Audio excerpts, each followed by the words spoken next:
Bonjour mesdames, messieurs, informez-vous sur ce qui se passe en République démocratique du Congo avec la revue de presse de Congolo Collé News. Bonne condition d'écoute à vous tous, merci. Bonsoir, le phare ouvre cette lecture des journaux et titres. 6 mois après les concertations nationales, le gouvernement de cohésion nationale vu d'en bas.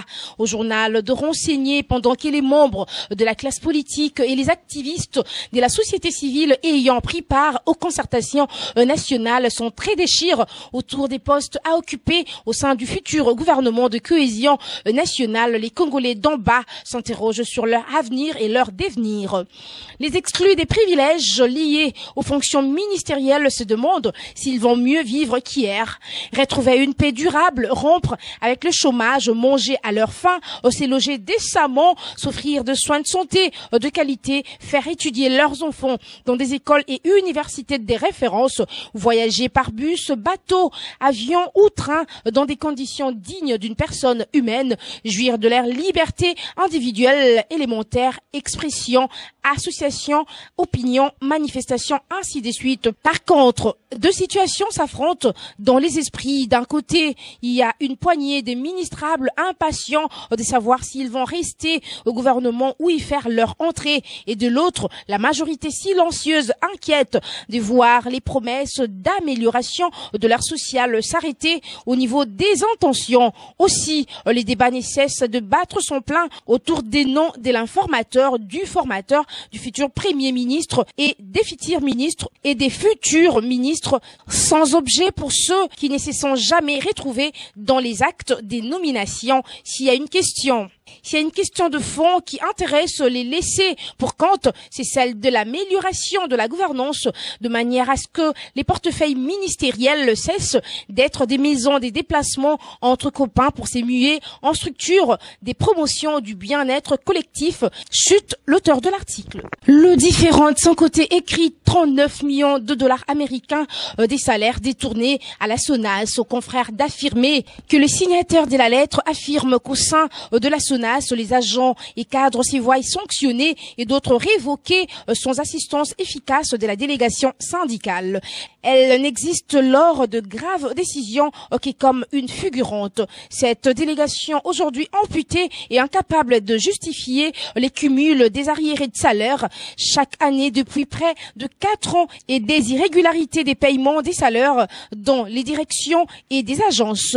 Malgré que la SONAS réalise des productions importantes, mais que le principe des rétrocessions n'est pas observé en faveur des agences, sauf par la gaieté de cœur de Madame Carole Aguito Amela. Et à titre d'exemple, les signataires de la lettre affirment que pour l'année 2013, on retrouve le retard des salaires en partie dans une même entreprise, le 9 mois plus la gratification des décembre, ce qui totalise 10 mois d'arriérés de salaire. Les arriérés cumulés des salaires pour les années passées se répartissent de la manière suivante: 2009, 5 mois, 2010, 6 mois, 2011, 1 mois, 2002, 1 mois, 2013, 10 mois et 2014, 3 mois. Ce qui fait un total de 36 mois d'arriérés de salaire. Les cadres et agents précisent par ailleurs que la SONAS réaliserait par mois 9 millions de dollars américains et que la paye pour l'ensemble du personnel coûterait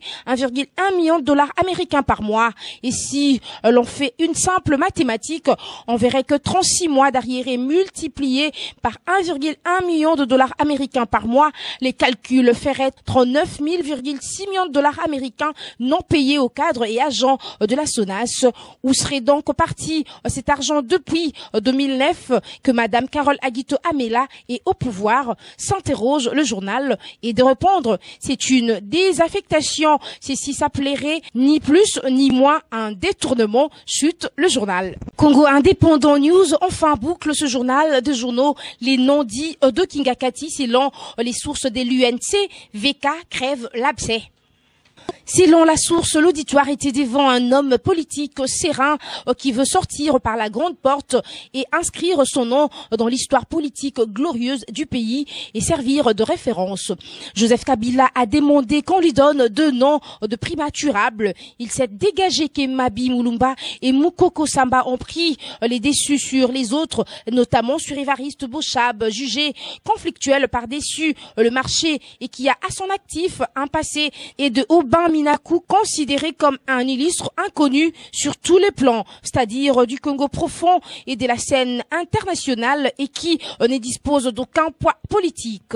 Au journal de renchérir pragmatique, le président Joseph Kabila compte bientôt nommer un fondateur qui va identifier ou dégager une nouvelle majorité, étudier les dossiers des ministrables, et à ce propos, il a insisté que parmi ces derniers, y figurent ceux de sa génération, c'est-à-dire les jeunes en vue de préparer la relève. Pour le cas précis, il a évoqué le cas Caméré qui ne cesse de drainer les foules. Comme un stratège et un bon observateur du microcosme politique congolais, Joseph Kabila n'a pas caché aux siens que Caméré est une réalité. Au lieu de tirer à boulet rouge sur lui, de l'empêcher de tourner en rond, qu'on lui propose des stratégies pour qu'on puisse les disqualifier démocratiquement. Sur ce point précis, l'on a épinglé l'intervention de Marcellin Sichambo qui voulait faire croire à Joseph Kabila qu'il était toujours populaire à l'est du pays. Un autre acteur de la majorité l'a contredit en soulignant que Marcellin ne fait que rester pavoisé à Kinshasa derrière les musiciens, laissant la province naviguer à vue, qu'il ne savait rien de nouvelles donnes politiques et qu'on doit cesser de mentir au président. Il s'y est indiqué ici que le débat était ouvert à tous. José Makila et les autres ont signifié à Joseph Kabila qu'il n'avait rien contre sa propre personne. Au contraire, ceux qui l'entourent constituent des flatteurs et des opportunistes qui s'alignent pour le salir. Les cas Lambert Mende qui raconte n'importe quoi au nom du gouvernement à la radio ou à la télévision, du DIRCAB Beya Sikou, du ministre des Affaires étrangères et de la coopération internationale Raymond Chibandantunga Mulongo. Ici, le président a surpris tout le monde en soulignant « Je connais tout ça ». Mesdames, Messieurs, c'est la fin de cette revue de presse. Bonsoir. C'en est donc fini pour cette revue de presse que je dédie à Maman Marie Manzambi qui fête son anniversaire de naissance aujourd'hui. Joyeux anniversaire à toi, Maman Marie Manzambi. Merci.